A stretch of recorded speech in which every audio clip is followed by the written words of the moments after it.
इमलीपुरा गांव में मोहन और राजू नाम के दो मित्र रहते थे। दोनों जमींदार के यहाँ काम करते थे, लेकिन दोनों की आदतें एक दूसरे से बिल्कुल अलग थीं। मोहन बेहद कामचोर और आलसी था। वो काम के समय अक्सर अपने औजार एक तरफ रखकर पेड़ की छांव में बैठ जाता या बोरी बांधकर वहीं सो जाता था। वहीं दूसरी ओर राजू बहुत मेहनती और ईमानदार था। वो अपने हर काम को पूरी लगन और सच्चाई से करता था।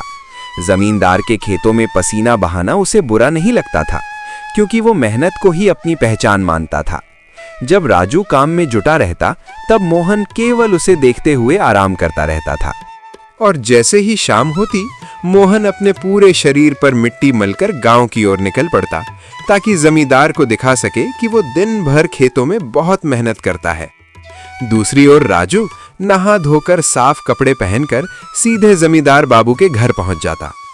जमींदार बाबू मोहन को देखते ही सोचते, देखो कितना मेहनती आदमी है, पूरे शरीर पर मिट्टी लगी है, जरूर दिन भर खटता रहा होगा। और जब राजू को साफ सुथरा देखते तो उनके मन में गलत धारणा बन जाती। ये आदमी तो बिल्कुल कामचोर लगता है, इसके कपड़ों पर मिट्टी तक नहीं है, जरूर कुछ काम नहीं करता। इसी गलतफहमी में जमींदार बाबू अपने रसोइयों से कहते, देखो मोहन बहुत मेहनत करता है, इससे भरपूर और अच्छा खाना खिलाना, ध्यान रहे उसके खाने में किसी भी तरह की कोई कमी नहीं होनी चाहिए। रसोइया मोहन को रोज भरपेट और अच्छा खाना देता था। उसकी थाली में कभी किसी चीज की कमी नहीं होती थी। उधर राजू का पेट ही नहीं भरता था। आधे पेट खाकर और मन ही मन सोचता, ये कैसा न्याय है कि जो काम करता है उसे भूखा रहना पड़ता है और जो कामचोर है उसे भरपेट खाना मिलता है। ये कौन सा न्याय है? मोहन समझ गया कि राजू के मन में शंका पैदा हो रही है। वो डर गया कि कहीं राजू जमींदार बाबू को सब कुछ बता ना दे। इसलिए उसी रात मोहन ने राजू से कहा, सुनो राजू, खेत की कोई भी बात जमींदार बाबू से मत कहना। अगर तुमने बताने की कोशिश की तो अच्छा नहीं होगा, देख लेना।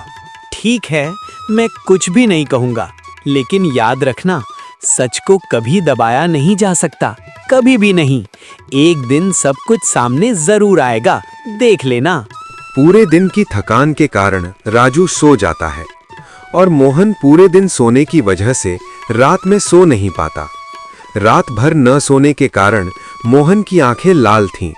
जब मोहन सुबह खेत पर जाने के लिए निकला तो रास्ते में उसे जमींदार बाबू दिखे।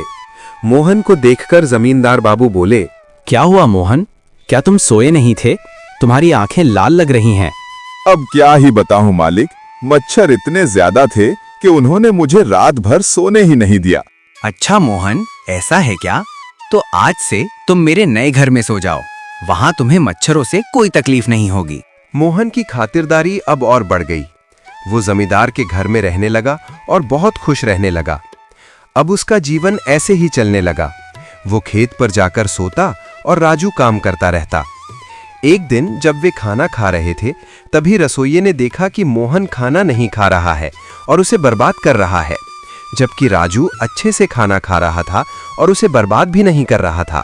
मोहन, मैं कुछ दिनों से देख रहा हूँ कि तुम खाना बर्बाद कर रहे हो। जितना चाहिए उतना ही लो, बाकी क्यों बर्बाद कर रहे हो खाने को?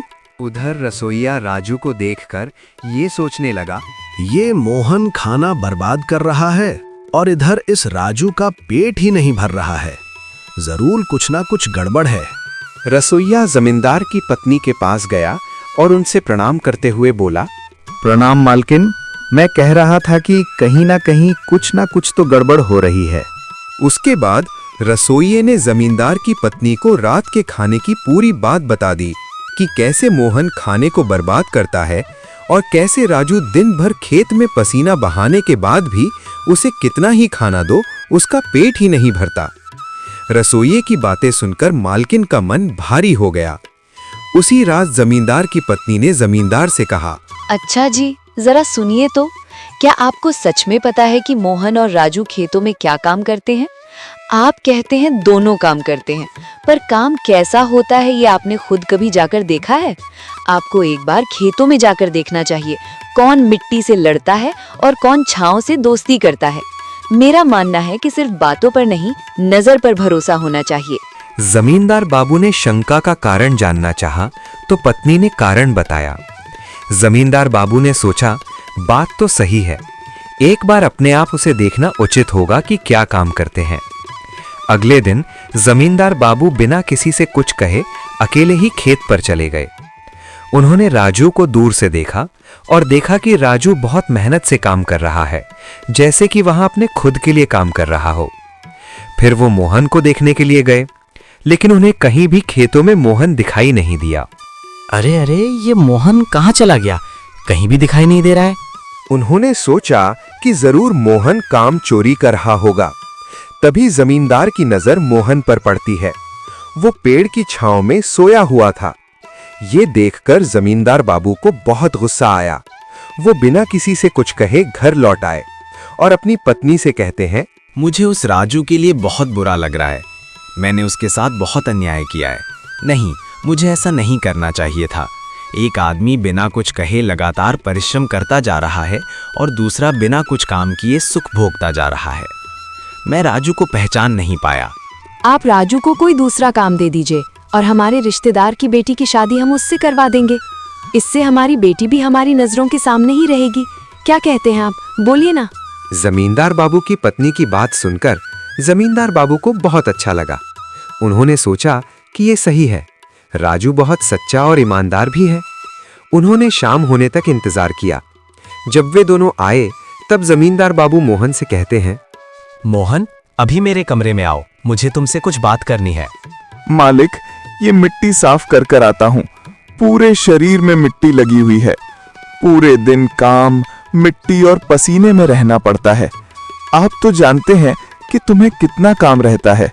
नहीं, इसी वक्त मेरे कमरे में आओ। कोई स्नान नहीं, कोई सफाई नहीं। ये सब कहकर जमींदार बाबू वहां से चले गए।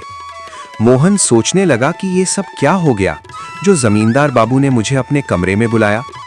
फिर मोहन धीरे धीरे जमींदार बाबू के कमरे की तरफ गया।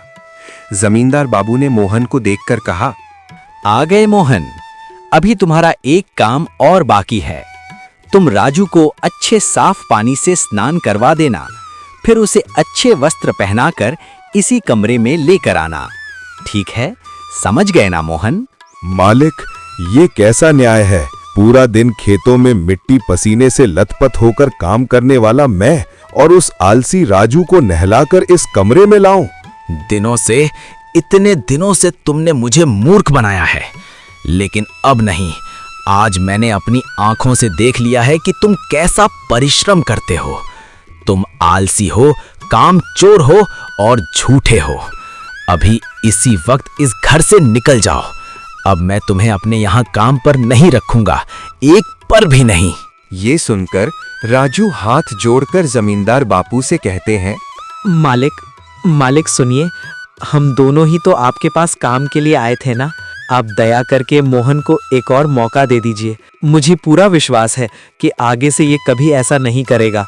मुझे लगता है ये अपनी गलती समझ गया है। क्यों रे मोहन, समझ गया ना? जमींदार बाबू ने राजू की बात ध्यान से सुनी। फिर मोहन की तरफ देखकर बोले, बस एक बार, सिर्फ एक बार मौका देता हूँ, अपने आप को सुधार लो।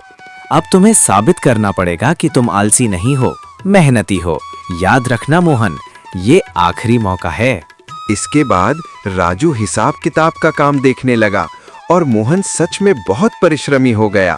वो खेतों में मन लगाकर मेहनत करने लगा। अब मोहन समझ गया था कि काम चोरी करने से जिंदगी में कुछ हासिल नहीं होता। उसने अपनी गलती मान ली और ईमानदारी से काम करने लगा। धीरे धीरे मोहन और राजू की मित्रता और भी गहरी हो गई और दोनों मिलकर जमींदार बाबू का काम पूरी लगन से करने लगे।